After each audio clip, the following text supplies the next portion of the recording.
Hello friends, myself Bhumika Parmar. In last video we had seen half yearly compounded interest, यानी कि आधे साल का या तो फिर 6 मंथ का हम लोग जो है कंपाउंड इंटरेस्ट किस तरह से फाइंड करते हैं, सूद जो है वो किस तरह से फाइंड करते हैं, उसके एग्जांपल्स हम लोगों ने लास्ट वीडियो में देखे थे। अब आज के वीडियो में हम लोग जो है उस टाइप के एग्जांपल्स देखने वाले हैं जिसमें ना तो हाफ ईयर का कंपाउंड हो ना तो फुल ईयर का, लेकिन या तो 3 मंथ्स हो या 4 मंथ हो या फिर 7 मंथ हो।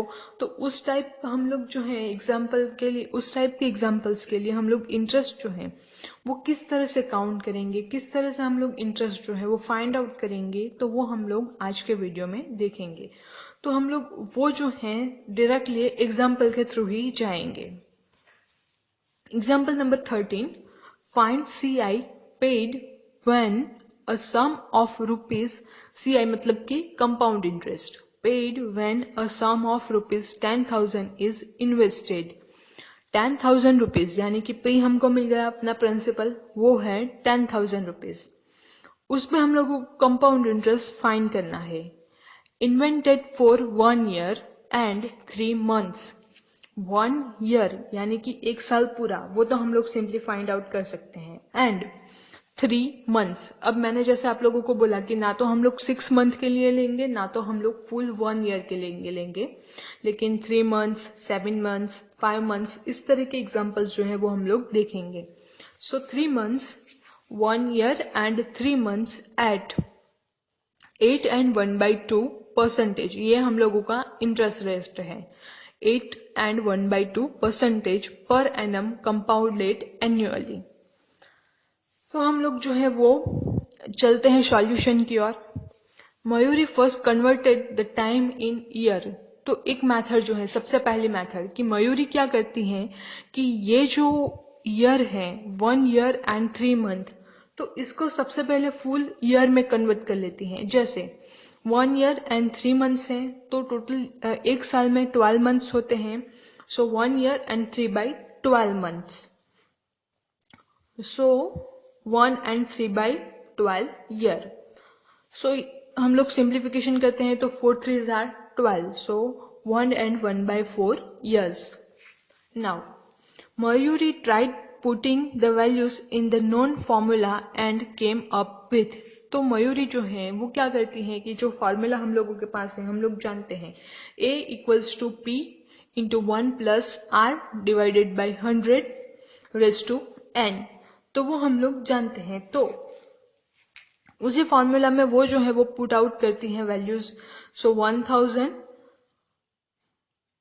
× 1 + 17/200। अब यहाँ पे आएगा R, तो R कितना होगा, तो 8 2s are 16, 16 + 1 17, 17 / 2, सो 100 × with 2। यहाँ पे डायरेक्टली लिखा है, ये जो है 8 and 1/2 का सिंप्लीफिकेशन। सो 8 2s are 16 + 1 / 2 यानी कि 17 / 2। अब हम लोग फॉर्मूला जो है A = P × 1 + R / 100 whole raise to n, उसमें पुट करते हैं। मयूरी ने जो किया है वो दिखा रही हूं मैं आपको।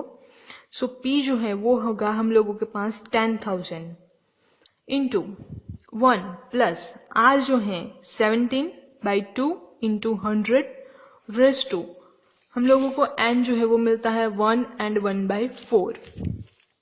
1 and 1/4। सो 17 / 200। अब आप लोगों को पता चल गया 200 जो है डिनोमिनेटर में कैसे आया, कंफ्यूज मत होइएगा। So 17 / 200 whole raise to 1 and 1/4। Now she was stuck. हम लोग भी स्टक हो जाते हैं, हम लोग भी सोच में पड़ जाते हैं कि अब यार ये जो है इसका पावर, ये तो हम लोगों को मिक्स फ्रैक्शन मिल रहा है, इसका हम लोग क्या करेंगे। She asked her teacher how would she find a power which is fractional। The teacher then gave her a hint। तो टीचर क्या करती हैं, उसको हिंट देती हैं। Find the amount of the whole part, यानी कि 1 and 1/4 है तो पहले 1 का फाइंड कर ले, 1 ईयर का फाइंड कर ले एंड बाद में 1/4 ईयर का फाइंड कर ले। सो 1 year in this case, then use this as principal to get simple interest for 1/4 year more. So a is equals to, उसने पहले होल पार्ट यानी कि 1 के लिए फाइंड कर लिया. a is equals to 10,000 into 1 plus 17/200. Simplification करते हैं तो उसका आंसर हम लोगों को मिलता है 10,850. नाउ ये जो है उसको प्रिंसिपल ले लेती है, p ले लेती है, एंड 1/4 नेक्स्ट 1/4 ईयर के लिए वो कंसिडर करती है, मतलब एग्जाम्पल जो है वो सिंपल इंटरेस्ट फाइंड करती है 1/4 के लिए. So simple interest is equals to P R and divided by 100. So P is that 10,850 into and जो है वो हम लोगों के पास है 1/4 term. 1/4 into 17 divided by 2 into 100. Again simplification करती है तो उसको आंसर मिलता है 230 रुपीज एंड 56 पैसे.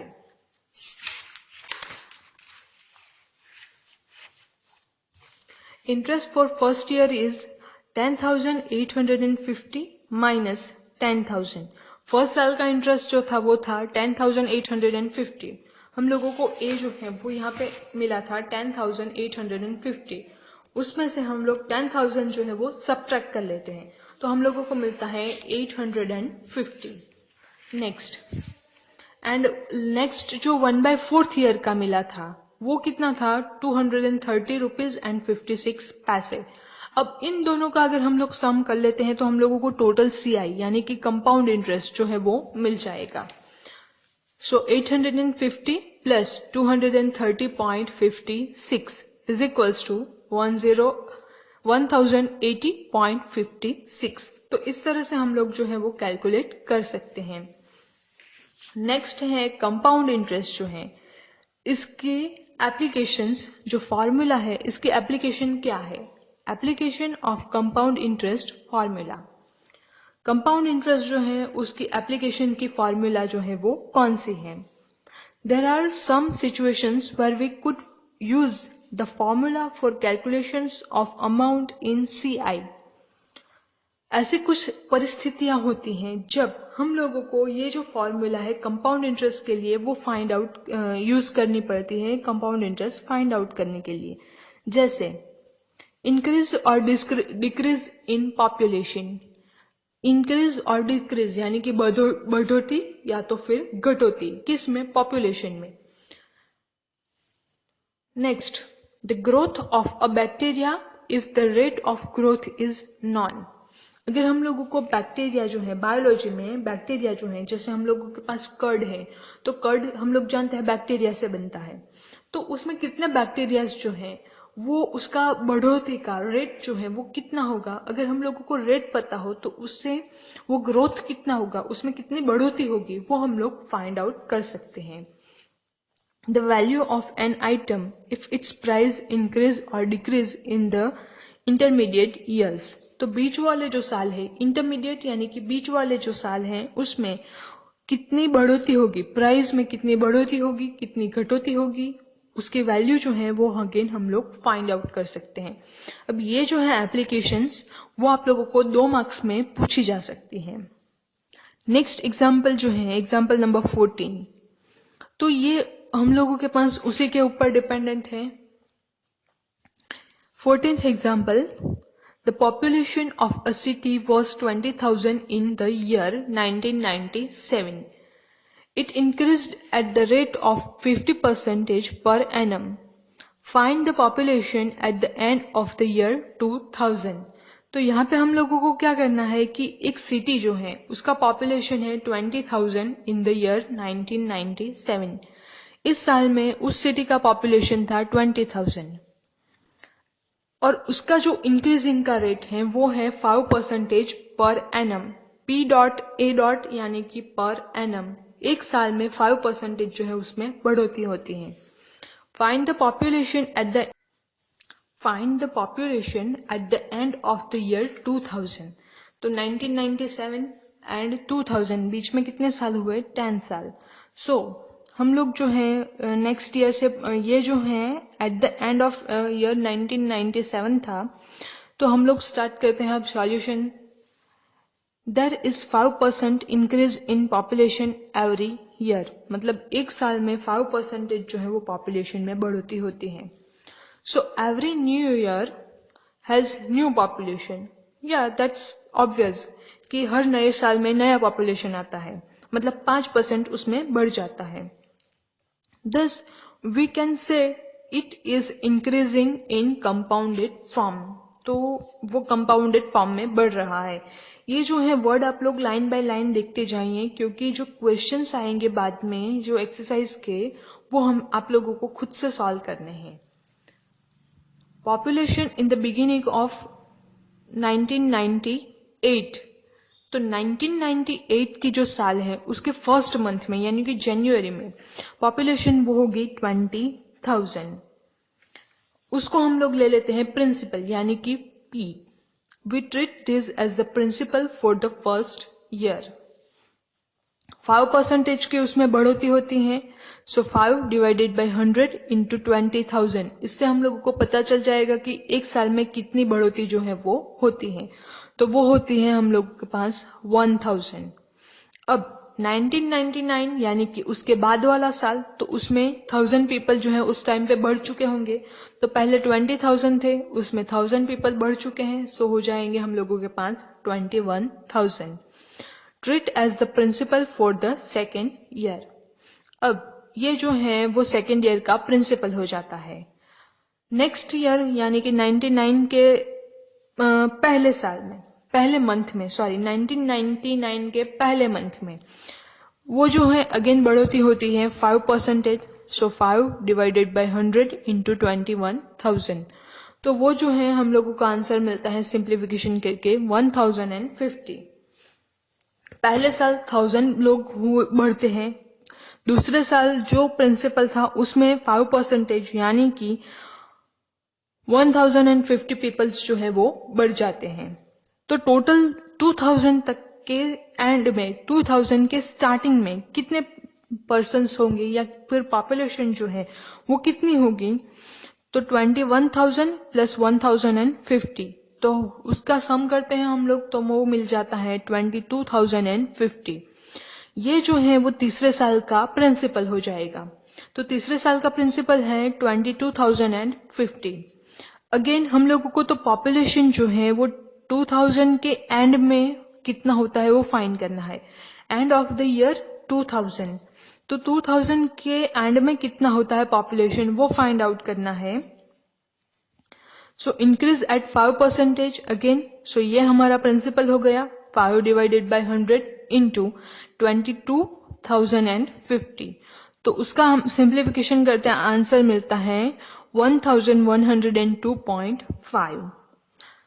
So at the end of 2000 the population is 22,050 यानी कि जो प्रिंसिपल था वो प्लस 1102.5. जैसे हम लोग जो सिंपल करते थे कंपाउंड इंटरेस्ट फाइंड करने के लिए, सेम मेथड जो है फर्स्ट एकदम हम लोगों ने देखा था वही मेथड है. सो हम लोगों को मिलता है 23,150.5. अगेन हम लोग जो है वो दूसरी मेथड से जाते हैं. ये जो मेथड है वो हम लोगों ने एकदम फर्स्ट वाली जो मेथड देखी थी, ये वाली, ये मेथड है. अब सिंप्लीफिकेशन करके बाकी के जो सारे एग्जांपल्स हम लोगों ने देखे उस मेथड से जाए तो भी हम लोगों को सेम आंसर जो है वो मिलता है. इसको हम लोग राउंड फिगर आउट कर लेते हैं. सो 23,153. Aruna asked, "What is to be done if there is decrease?" The teacher then considered the following example. तो ये तो था बढ़ोतरी के लिए. अगर घटोतरी होती है तो क्या करेंगे? तो उसके लिए, उसको एक्सप्लेन करने के लिए एक और एग्जाम्पल जो है वो दिया गया है. A TV was bought at a price of rupees 21,000. 21,000 rupees में एक न्यू टीवी जो है वो बाय किया जाता है. After 1 year, the value of the TV was depreciated by 5%. अब डिप्रिसिएशन का मतलब हम लोगों को दिया गया है 5%. Reduction of value due to use and age of the item. जो है किसी चीज को हम लोग यूज कर लें, फिर उसका जो है वो एज बढ़ता जाए। जैसे हम लोग रेफ्रिजरेटर लाते हैं तो 2 साल के बाद वो पुराना हो जाता है। डिसअप्रिशिएशन मतलब कि पुराना हो जाता है। तो यूज के बदले वो पुराना हो जाता है तो उसको हम लोग बोलते हैं disappreciation. Find the value of the TV after 1 year. तो 1 साल में 5% उसमें कटौती होती है। तो ऐसे 5 साल अगर बीत जाए तो find the TV after value of the TV after 1 year. Sorry, यहाँ पे हम लोगों को 1 ईयर के बाद का ही फाइंड आउट करना है। तो सिंपली हम लोग जो है वो परसेंटेज को जो रुपीज है उसमें कन्वर्ट कर सकते हैं। So principal is our 21,000, reduction is 5%।